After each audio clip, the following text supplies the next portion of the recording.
یہ قصص النبیین کے اعتبار سے یہ منفرد صورت ہے، پوری صورت ایک نبی کے حالات پر مشتمل۔ قرآن مجید میں اس کی کوئی اور مثال نہیں۔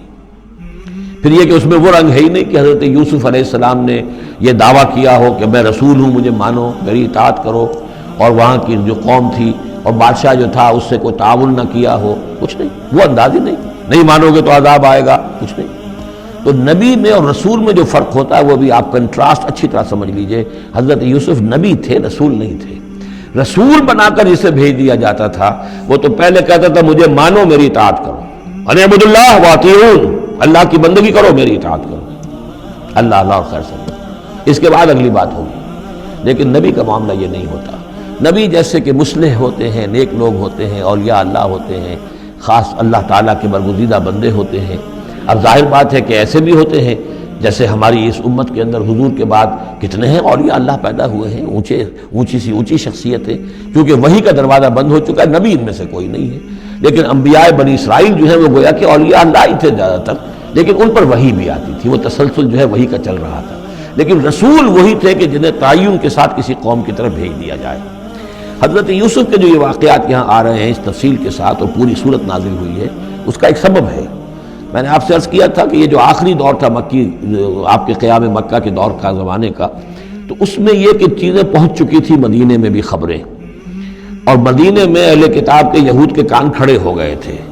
اب انہیں تو امید تھی، منتظر تھے، نبوت تو آخری ظاہر ہونے والی ہے، لیکن سمجھتے تھے ہم میں سے ہوگا۔ یہاں بات بالکل جو ہے وہ تلپٹ ہو رہی ہے، لہذا وہ اب کچھ نہ کچھ شوشے چھوڑتے رہتے تھے اور انہیں کہتے تھے اپنے پیغامات کے ذریعے سے کہ اچھا تمہارے ہاں سنا کسی نے نبوت کا دعویٰ کیا ہے، اچھا تو اس سے یہ سوال پوچھو کہ یہ ابراہیم تو آباد تھے فلسطین میں، یہ جو یہودی بنی اسرائیل ہے یہ مصر میں کیسے پہنچ گئے، جو وہاں سے پھر حضرت موسیٰ ان کو نکال کر لے کر آئے، لیکن کیسے پہنچے، پہنچنے کا سبب کیا تھا، کیا ماجرا تھا؟ یہ اب تاریخ کا ایک سوال تھا جو انہوں نے کر دیا۔ اس کے جواب میں اللہ تعالیٰ نے یہ صورت نازل فرما دی اور اس قدر خوبصورت انداز میں نازل کی ہے۔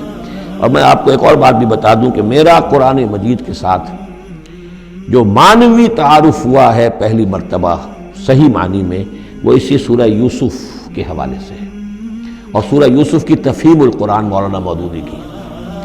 1947 میں میں میٹرک کا امتحان دے چکا تھا، ہمارا رزلٹ بھی آ چکا تھا، لیکن یہ کہ اس کے بعد وہ فسادات کیا قتل عام شروع ہوا مسلمانوں کا مشرقی پنجاب میں۔ میں حصار میں تھا، تو حصار اس شہر کا نام تھا، لیکن ہم اس میں محصور بھی ہو گئے۔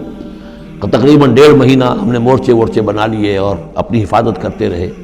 اس دوران میں ظاہر بات ہے کرنے کا کوئی اور کام تھا، وہ تو جو بھی مورچوں پر جن کی ڈیوٹی ہے وہ مورچوں پر کھڑے ہیں، باقی کوئی کام نہیں۔ تو میں اور میرے بڑے بھائی اس زمانے میں پھر ایک مسجد کے اندر بیٹھ کر، چونکہ انہوں نے بھی، وہ مجھ سے تو ویسے 6 سال بڑے ہیں، انہوں نے بھی جب میٹرک کیا تھا تو عربی پڑھی تھی، اور میں نے تازہ میٹرک کیا تھا اور میرے پاس بھی عربی کا مضمون تھا، تو پھر یہ ہم پڑھتے تھے۔ اور ترجمان القرآن جو مولانا مودودی کا رسالہ تھا اس میں ان دنوں تفہیم القرآن میں یہ سورہ یوسف کی تفسیر شائع ہو رہی تھی، تو ان دنوں ہم مسجد میں بیٹھ کر یہ سورہ یوسف تفہیم القرآن سے، پھر چونکہ مجھے کچھ عربی آتی تھی اور تازہ تھی، اچھی تھی، تو اس میں یہ کہ ہماری گفتگو بھی ہوتی تھی، مذاکرہ کرتے تھے۔ تو اس طریقے سے جو پہلا بیرا، اس سے پہلے بھی بہرحال یہ کہ قرآن ہے، اللہ کا کلام ہے، اللہ کی کتاب ہے، ہمارا اس پر ایمان ہے، کچھ اس کو سمجھنا، کچھ پڑھنا، یہ تو تھا، لیکن جو ایک معنوی ایک ربط قائم ہوا، ذہنی رشتہ، ایک قلبی رشتہ، وہ در حقیقت سورہ یوسف اور سورہ یوسف کی بھی وہ تشریح و تعبیر کے جو مولانا مودودی نے تفہیم القرآن میں کی۔ بسم اللہ الرحمن الرحیم، الف لام را، تلک آیات الکتاب المبین، یہ ایک روشن آیات کی کتاب کی آیات ہیں۔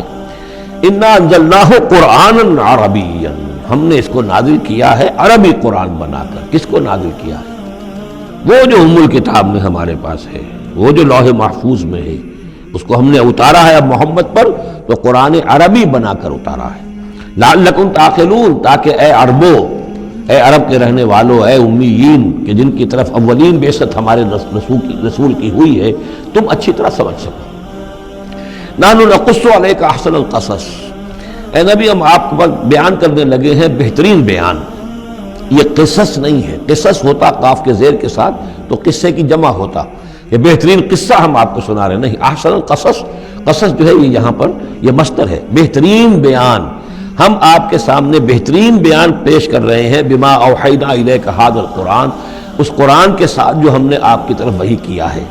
وَإِن كُنتَ مِن قَبْلِهِ لَمِنَ الْغَافِلِينَ، اور یقیناً آپ اس سے پہلے، اس قرآن میں اس قصے کے آنے سے پہلے، قرآن میں اس بیان کی آمد سے پہلے، وحی سے پہلے آپ یقیناً بالکل ناواقف تھے، غافل تھے، آپ کو کچھ معلوم نہیں تھا کہ یہ حضرت یوسف کیسے وہاں پہنچے اور بنی اسرائیل کیسے پہنچ گئے۔